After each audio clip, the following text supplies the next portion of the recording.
ഇവിടെ ഒരു അധ്യാപകൻ സോംബീസ് മാത്രമുള്ള ഒരു പ്രദേശത്ത് പോയി അകപ്പെടുകയാണ്. അവിടെയാണെങ്കിൽ ആകെ ജീവനോടെ ഉള്ളത് ഒരു ചെറിയ പയ്യൻ മാത്രമാണ്. അങ്ങനെ ഈ ചെറിയ പയ്യനെയും കൂട്ടി എങ്ങനെയെങ്കിലും ഇവിടെ നിന്ന് രക്ഷപ്പെടണമെന്ന് വിചാരിച്ച് പ്ലാൻ ചെയ്യുകയാണ്.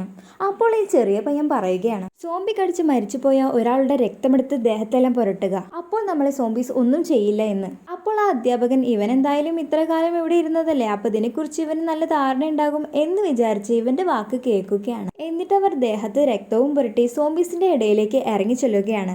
അവർ ഉണ്ടാക്കുന്നത് പോലെയുള്ള ശബ്ദങ്ങളെല്ലാം ഉണ്ടാക്കുന്നുണ്ട്. അവർ നടക്കുന്നത് പോലെ നടക്കുന്നു. ആ ചെറിയ പയ്യൻ പറഞ്ഞതുപോലെ തന്നെ സോംബീസ് ആരും ഇവരെ തിരിഞ്ഞു പോലും നോക്കുന്നില്ല.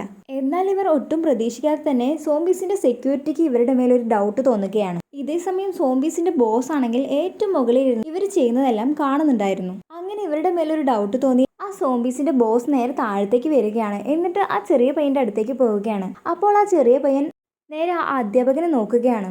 അധ്യാപകനാവട്ടെ ആകെ പകച്ചുപോയി നിൽക്കുകയാണ്. ചെറിയ പയ്യന്റെ നോട്ടം പിന്തുടരുന്ന സോംബി ബോസ് നേരെ അധ്യാപകനെ നോക്കുകയാണ്. അധ്യാപകനെ കണ്ടപാടെ സോംബി ബോസ് ഒരു സൗണ്ട് ഉണ്ടാക്കുകയാണ്. ആ ശബ്ദം കേട്ടതും എല്ലാ സോംബീസും ഈ അധ്യാപകന് നേരെ അറ്റാക്ക് ചെയ്യാൻ പാഞ്ഞു ചെല്ലുകയാണ്. അങ്ങനെ അധ്യാപകൻ ജീവനും കൊണ്ട് ഓടടാ ഓട്ടം.